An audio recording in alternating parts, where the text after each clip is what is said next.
Hello dears, ഇന്ന് ഞങ്ങൾ വീടിൻ്റെ അടുത്തുള്ള ഐരൂര് പള്ളിയിൽ പെരുന്നാൾ കാണാൻ പോവാണ്. ഞാനിന്ന് നാട്ടിലെത്തിയതേ ഉള്ളൂ. അപ്പം അനീഷേട്ടൻ പറഞ്ഞു ഇന്നാണ് പള്ളി പെരുന്നാളിൻ്റെ ലാസ്റ്റ് ഡേ എന്ന്. എന്നാൽ ശരി, അങ്ങോട്ട് വിട്ടേക്കാം എന്ന് വിചാരിച്ചു. നല്ല തിരക്കുണ്ടായിരുന്നു. 2 വീലർ ആയതുകൊണ്ട് ഞങ്ങൾ രക്ഷപ്പെട്ടു. വണ്ടി വെക്കാൻ സ്ഥലം കിട്ടി, ഇല്ലെങ്കിൽ ഞങ്ങൾ ഇന്ന് പെട്ടേനെ. വണ്ടി വെച്ചിട്ട് നേരെ ഞങ്ങൾ പള്ളിപ്പറമ്പിലേക്ക് പോയി. അറേഞ്ച്മെൻറ്റ്സ് എല്ലാം നല്ല അടിപൊളിയായിട്ടുണ്ട്, ലൈറ്റിങ്സ് എല്ലാം. ഞങ്ങൾ ചെന്ന നേരം എന്ന് പറഞ്ഞാൽ പ്രദക്ഷിണം പള്ളിയിൽ എത്തിയ നേരമായിരുന്നു. അതുകൊണ്ട് തന്നെ പള്ളി പരിസരത്തും ഭാഗത്തും നല്ല റഷ് ഉണ്ടായിരുന്നു.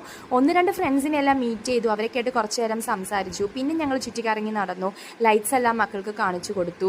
അതിനുശേഷം ഞങ്ങൾ പള്ളിയുടെ ഉള്ളിൽ പോയിരുന്നു. അമ്മാളുടെ ആംബിയൻസ് ഭയങ്കര ഇഷ്ടമായിട്ടോ. അപ്പം വാശിയൊന്നും ഉണ്ടാക്കാതെ നല്ല കുട്ടിയായിട്ട് ചിരിച്ച് കളിച്ച് എല്ലാവരോടും വർത്താനം പറഞ്ഞ് കുറേ നേരം അവിടെ സ്പെൻഡ് ചെയ്തു.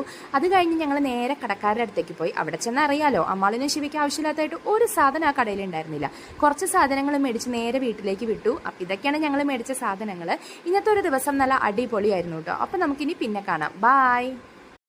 ഹലോ ഡിയേഴ്സ്, ഇന്ന് ഞങ്ങൾ വീടിൻ്റെ അടുത്തുള്ള ഐരൂര് പള്ളിയിൽ പെരുന്നാൾ കാണാൻ പോവാണ്. ഞാനിന്ന് നാട്ടിലെത്തിയതേ ഉള്ളൂ. അപ്പം അനീഷേട്ടൻ പറഞ്ഞു ഇന്നാണ് പള്ളി പെരുന്നാളിൻ്റെ ലാസ്റ്റ് ഡേ എന്ന്. എന്നാൽ ശരി, അങ്ങോട്ട് വിട്ടേക്കാം എന്ന് വിചാരിച്ചു.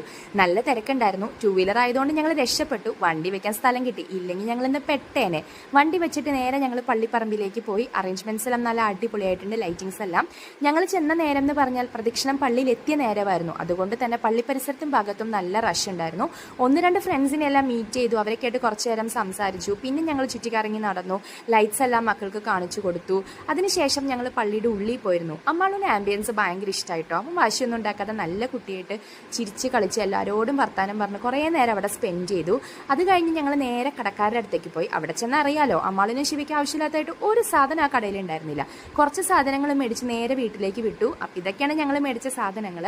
ഇന്നത്തെ ഒരു ദിവസം നല്ല അടിപൊളിയായിരുന്നു കേട്ടോ. അപ്പം നമുക്കിനി പിന്നെ കാണാം. ബായ്.